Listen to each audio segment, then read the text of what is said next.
എല്ലാവർക്കും നമസ്കാരം. എന്റർടൈൻമെന്റ് കീഴിലേക്ക് എല്ലാവർക്കും സ്വാഗതം. എന്റർടൈൻമെന്റ് കീഴ് കിഴി അപ്ഡേറ്റ്സ് ആണ്. 2024 വരാൻ പോകുന്ന നമ്മുടെ താരങ്ങളുടെ വലിയ സിനിമകൾ ഏതൊക്കെയാണെന്നുള്ളതാണ്. അതായത് ഓരോ താരങ്ങളുടെയും ഒരുപാട് സിനിമകളുണ്ട്. അതിൽ ഏറ്റവും കൂടുതൽ ഞങ്ങൾക്ക് പ്രതീക്ഷയുള്ള സിനിമകൾ അതാണ് നമ്മളിവിടെ നോക്കാൻ പോകുന്നത്. ഓക്കെ തുടങ്ങിക്കോ. സൗബിൻ, ഫഹദ് ഫാസിൽ, ഞാൻ ഓരോരുത്തരുടെ ലിസ്റ്റ് അങ്ങ് പോന്നോട്ടെ. ആസിഫ് അലി, ജയറാം, അങ്ങനെയാണെങ്കിൽ ദിലീപ്, അങ്ങനെയാണെങ്കിൽ SG, സുരേഷ് ഗോപി. ഓക്കെ, ഒരുപാട് പേരുണ്ട്. ലിസ്റ്റ് അങ്ങനെ ഇഷ്ടംപോലെ ഉണ്ട് കേട്ടോ. നമുക്ക് ഓരോരുത്തരെ ആദ്യം പോലെ തുടങ്ങിയത് വെച്ച് തന്നെ വരാം. അതെ, ഇത് നമ്മൾ 2 പാർട്ടായിട്ടാണ് ചെയ്യുന്നത്. കാരണം തികയൂല. നമ്മളിതിങ്ങനെ നോക്കി കഴിഞ്ഞപ്പോൾ ഒരുപാട് താരങ്ങളുണ്ട് നമുക്ക്. മലയാള ഇൻഡസ്ട്രിയിലാന്ന് തോന്നുന്നു ഇത്രയും നായകന്മാര്. ഏറ്റവും കുറവാണ് നായകന്മാരോ? അത് നമ്മൾ ലിസ്റ്റ് എടുത്താണ്ട് തമിഴിലേക്കൊക്കെ ഒന്ന് പോയി നോക്കിയാൽ അപ്പൊ മനസ്സിലാവും. എന്നാലും എനിക്ക് തോന്നുന്നു മികച്ച, നമ്മളിപ്പോ അഭിനയിക്കുന്ന ആൾക്കാർ ഒരുപാടുണ്ട്.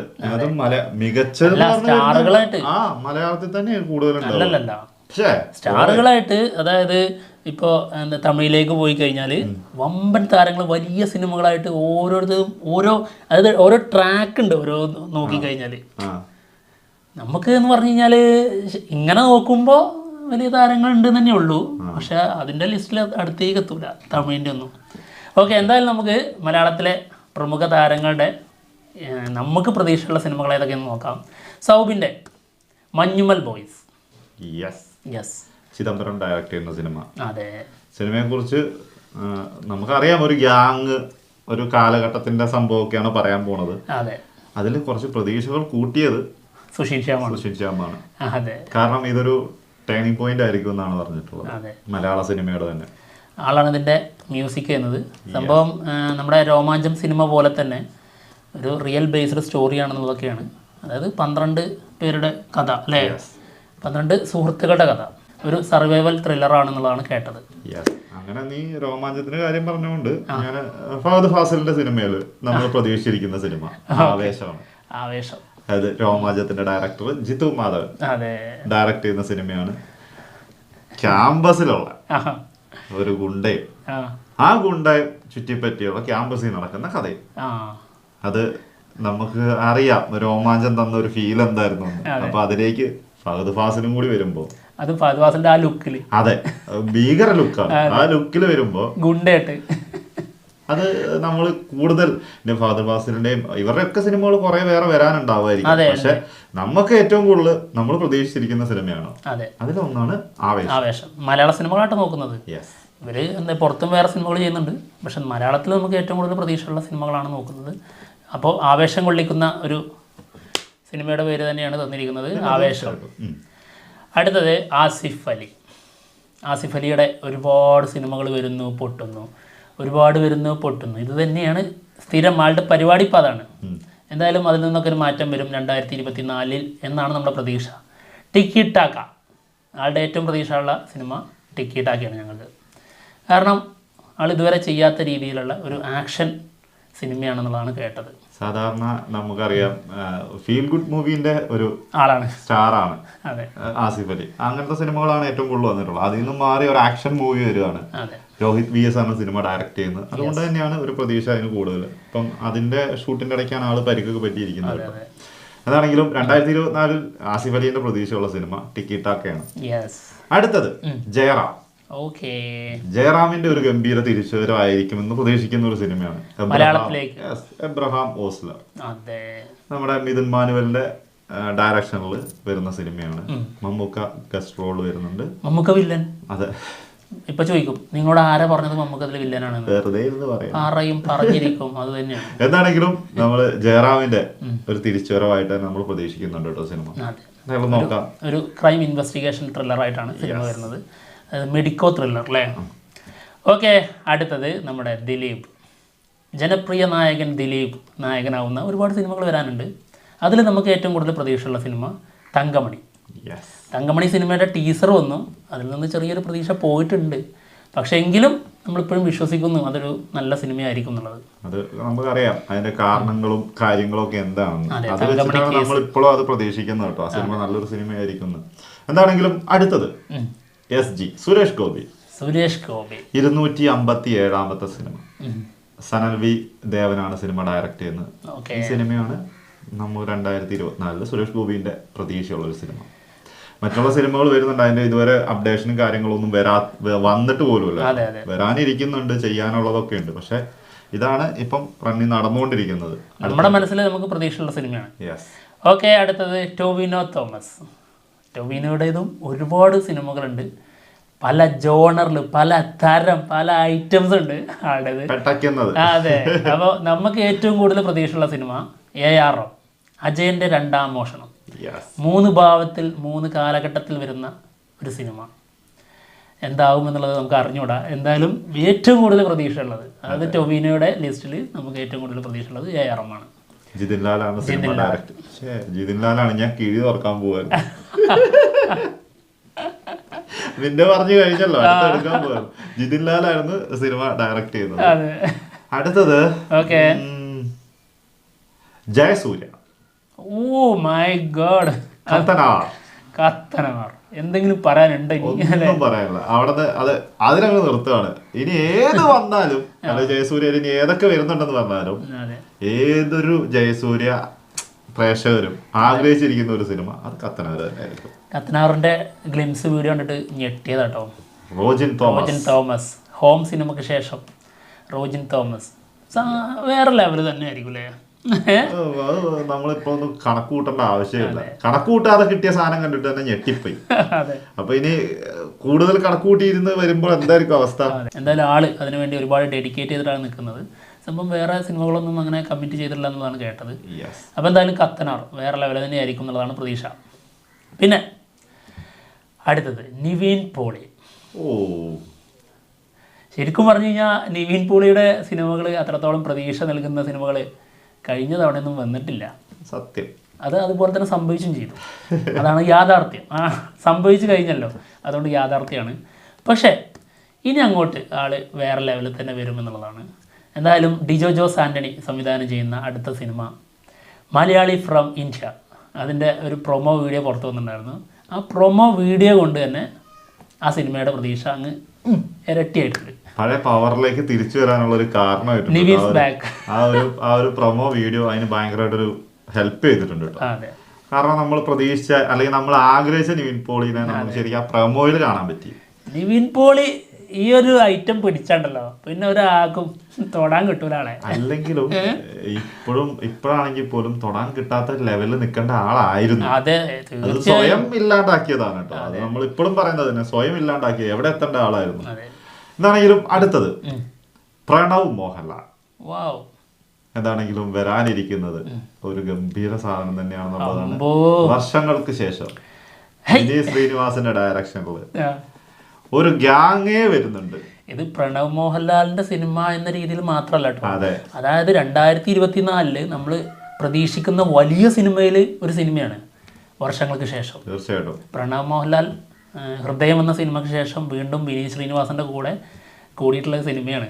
അതിലും നിവിൻ പോളി ഉണ്ട്, ധ്യാൻ ശ്രീനിവാസൻ, എല്ലാ ടീമും ഉണ്ട്. വമ്പൻ താരം നിരയാണ് അതില്. ശരിയാണല്ലോ. അപ്പൊ ധ്യാൻ ശ്രീനിവാസന്റെ പേര് പറയാണ്ട് പോകാൻ പറ്റില്ല ഈ ഒരു ലിസ്റ്റ് തന്നെ എടുക്കുമ്പോ. കാരണം ഒരു വർഷത്തിൽ ഒരു 35 സിനിമയിൽ കൂടുതൽ മലയാളത്തിൽ ചെയ്തുകൊണ്ടിരിക്കുന്ന ഒരു നടനാണ്.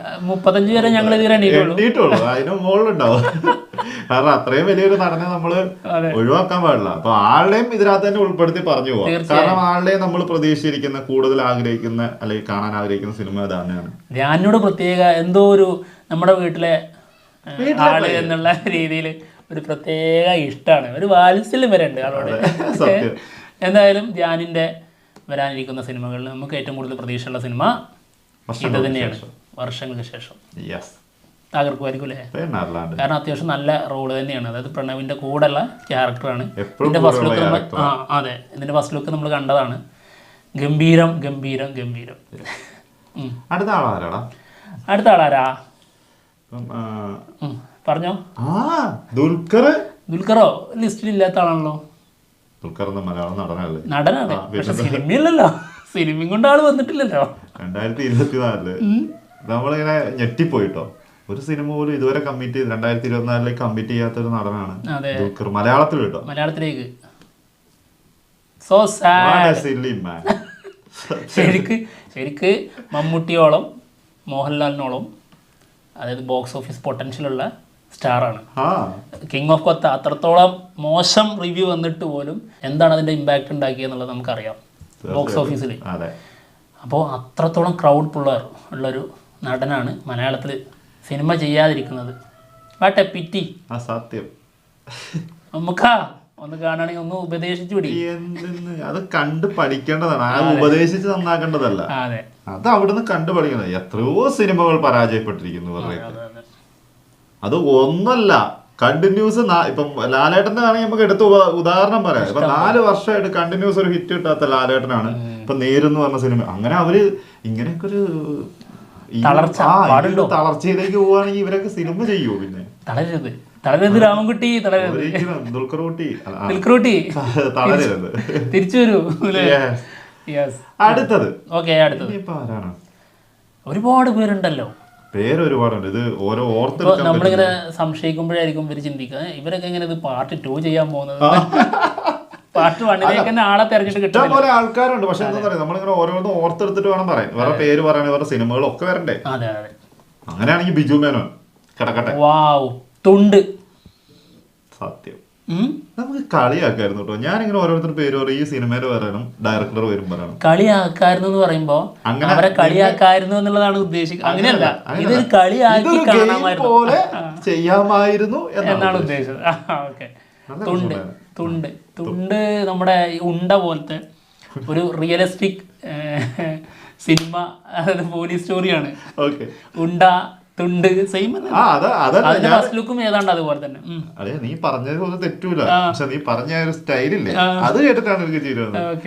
തുണ്ട് ഉണ്ട പോലെ അത് പറഞ്ഞതാണ് എനിക്ക് ചെയ്യുന്നത്. ശരിയാ, തുണ്ട് ലാസ്റ്റ് ഉണ്ടയാക്കിട്ടാണോ നമ്മൾ അറിയാലേ.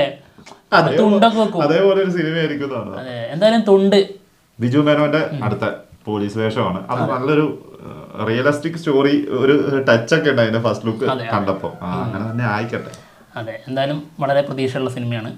റിയാസ് ഷെരീഫാണ് സിനിമ ഡയറക്ട് ചെയ്യുന്നത്. ഓക്കെ. അടുത്തത് സുരാജ് വെഞ്ഞാറമൂട്. സിനിമ ജെ.കെ സംവിധാനം ചെയ്യുന്ന സിനിമയാണ്. ഇതൊരു ഫിക്ഷൻ സ്റ്റോറി ആണെന്നുള്ളൊരു സംശയമുണ്ട്. കാരണം ഒരു സിംഹത്തിന്റെ കാലിന്റെ അടിയിലാണ് ഇവർ രണ്ടുപേരും നിൽക്കുന്നത്. അതായത് രണ്ടാമത്തെ ആളുടെ പേരും കൂടെ പറയണം. ചാക്കോച്ചന്റെ പ്രതീക്ഷയുള്ള സിനിമ വേറെ ഉണ്ടോ? ഗറ് നമ്മുടെ സുരാജ് വെഞ്ഞാറമൂടിന്റെ നമ്മൾ പ്രതീക്ഷിക്കുന്ന ഒരു സിനിമ. കാരണം സുരാജ് വെഞ്ഞാറമൂടിന്റെ ഒരു നൃത്തത്തിൽ വരെ നമുക്ക് തോന്നുന്നു ഒരു പഴയ ഒരു ടച്ച് വരുന്നു. അതെ, പഴയ അതൊരു കോമഡി കുറച്ച് കൂടുതൽ. ഈ അടുത്ത് വന്നേക്കുന്ന മൊത്തം സീരിയസ് ആണല്ലോ. അതിൽ നിന്ന് മാറിയിട്ട് ഒരു കോമഡി ട്രാക്കിലേക്ക് കയറിയിരിക്കുന്ന പോലെ തോന്നുന്നുണ്ട്. അത് ചിലപ്പോൾ അങ്ങനെ ആയിരിക്കാം. അങ്ങനെയാണെങ്കിൽ അത് തന്നെയാണ് ഒരു സുരാജിന്റെ സിനിമയ്ക്കുള്ള ഒരു പ്രതീക്ഷ കൂടുതൽ. അടുത്തത് ഇപ്പൊ പറയാം, ചാക്കോച്ചന്റെ പേര് പറഞ്ഞല്ലോ, ഇനിയിപ്പോ നമുക്ക് അത് തന്നെ പറയാം. ചാക്കോച്ചൻ അമൽ നീരദ് മൂവിയാണ് നമ്മളെ ഏറ്റവും കൂടുതൽ എന്താ പറയാ കാത്തിരിപ്പിക്കുന്ന സിനിമ. അതായത് ഭീഷ്മപർവം സിനിമയ്ക്ക് ശേഷം അമൽ നീരദ് ഒരുക്കുന്ന സിനിമ, അതിൽ ചാക്കോച്ചനാണ് നായകനായിട്ട് എത്തുന്നത്. ഇനി അതിലേക്ക് വേണം കൂടുതൽ എന്തെങ്കിലും വേണോ? വേണ്ട, മതി മതി, ധാരാളം മതി. അടുത്ത ആരാണ്? ലാലേട്ടൻ. അത് പിന്നെ ലാലേട്ടൻ എന്ന് പറഞ്ഞ പേരങ്ങ് പറഞ്ഞു കഴിഞ്ഞാല് പിന്നെ ആ പ്രതീക്ഷിച്ചിരിക്കുന്ന സിനിമ ഏതാണ് നമ്മൾ ചോദിക്കേണ്ട ആവശ്യം, പറയേണ്ട ആവശ്യം. എനിക്ക് എന്താന്ന് പറഞ്ഞൂടാ, ലാലേട്ടൻ എന്ന് പറയുമ്പോ അതിന്റെ കൂടെ ഒരു വാലം കിട്ടു വരും. വാലിബൻ, മലൈക്കോട്ടെ വാലിബൻ. 100-110%, അതായത് ഏറ്റവും കൂടുതൽ കാത്തിരിക്കുന്ന സിനിമകളിലോ കണ്ണിൽ എണ്ണ ഒഴിച്ച് കാത്തിരിക്കാന്നൊക്കെ പറയുന്നത്, അങ്ങനെ കാത്തിരിക്കുന്ന സിനിമയാണ് ലാലേട്ടന്റെ. അതെ, ലാലേട്ടൻ ചെയ്യുന്ന സിനിമകളിൽ ഏറ്റവും കൂടുതൽ കാത്തിരിക്കുന്ന സിനിമ എന്നുള്ളതല്ല. അതായത് അത് വേറെ ഇഷ്ടംപോലെ ഉണ്ട്. എമ്പുരാനൊക്കെ അങ്ങനെ നീണ്ടു നിരന്ന് കിടക്കുന്നുണ്ട്. പക്ഷെ 2024 നമ്മൾ ഏറ്റവും കൂടുതൽ കാത്തിരിക്കുന്ന സിനിമകളിലൊന്നാണ് മലൈക്കോട്ടെ വാലിബൻ. അത് ഏറ്റവും ആദ്യം തന്നെ വരുന്നു എന്നുള്ളതാണ് അതിലെ ഏറ്റവും വലിയ ത്രില്ല്. ആ ത്രില്ല് ജനുവരി 25 റിലീസാവും. ഇതിന്റെ എന്താ പറയാ, ഇതിന്റെ ഡീറ്റെയിൽ ഒന്നും നമ്മൾ പറയേണ്ട ആവശ്യമില്ല. ഡയറക്ടർ ആരാന്നോ അല്ലെങ്കിൽ ഇതിനകത്ത് എന്തൊക്കെയാണ് സംഭവിക്കുന്നത് നമ്മൾ ഇതിനെ കുറിച്ചൊന്നും പറയേണ്ട ആവശ്യമില്ല. കാരണം LJP നമ്മൾ പറയുന്നില്ല. അല്ലെ, അങ്ങനെ പറഞ്ഞിട്ടില്ലെങ്കിലേ ഉമ്മർക്ക് ഇത് അറിയില്ലേ, മറന്നെങ്ങാനും പോയോ, അതുകൊണ്ട് നമ്പർ ഇട്ടതാണെന്നൊക്കെ കരുതിയാലും. ഓക്കെ, എന്തായാലും നമ്മുടെ ലിജോ ജോസ് പള്ളിശ്ശേരി നൻപകൽ നേരത്ത് മയക്കം എന്ന സിനിമയ്ക്ക് ശേഷം ചെയ്യുന്ന സിനിമയാണ് മലൈക്കോട്ടെ വാലിബൻ. ഒരുപാട് പ്രത്യേകതയുള്ള സിനിമയാണ് എന്നുള്ളതാണ് നമ്മുടെ ഒരു പ്രതീക്ഷ. അങ്ങനെയാണെങ്കിൽ ഈ ഒരു എപ്പിസോഡ് ഇവിടെ വെച്ച് നിർത്താം. ഓക്കെ, ഈ പാർട്ട് ഇനി കുറച്ച് ടൈം വേണം, കണ്ടുപിടിക്കണം ഇനി ബാക്കി. ആകെ ഒരു മമ്മൂക്കനെ മാത്രമേ ഇനിയുള്ളൂ ഓർമ്മയില്, ബാക്കിയൊക്കെ ഒരുപാട് ഇനി ലിസ്റ്റ് എടുക്കാനുണ്ട്. അപ്പൊ എന്തായാലും ഞങ്ങൾ പോവാണ്. മറ്റുള്ള വിശേഷങ്ങളുമായിട്ട് ഉടനെ വരാം. പൃഥ്വിരാജിനൊന്നും ഓർമ്മല്ലേ? പൃഥ്വിരാജുണ്ട്, ഉണ്ണിമൂന്തനുണ്ട്, പിന്നെ താരങ്ങൾ എത്ര? പിന്നെ ഉണ്ട് ഷെയ്ൻ നിഗം ഉണ്ട്, ജോർജ് ജോർജ് പലരും ഉണ്ട് കേട്ടോ. എല്ലാരും കൊണ്ട് ഇപ്പൊ വരാം. Okay, by.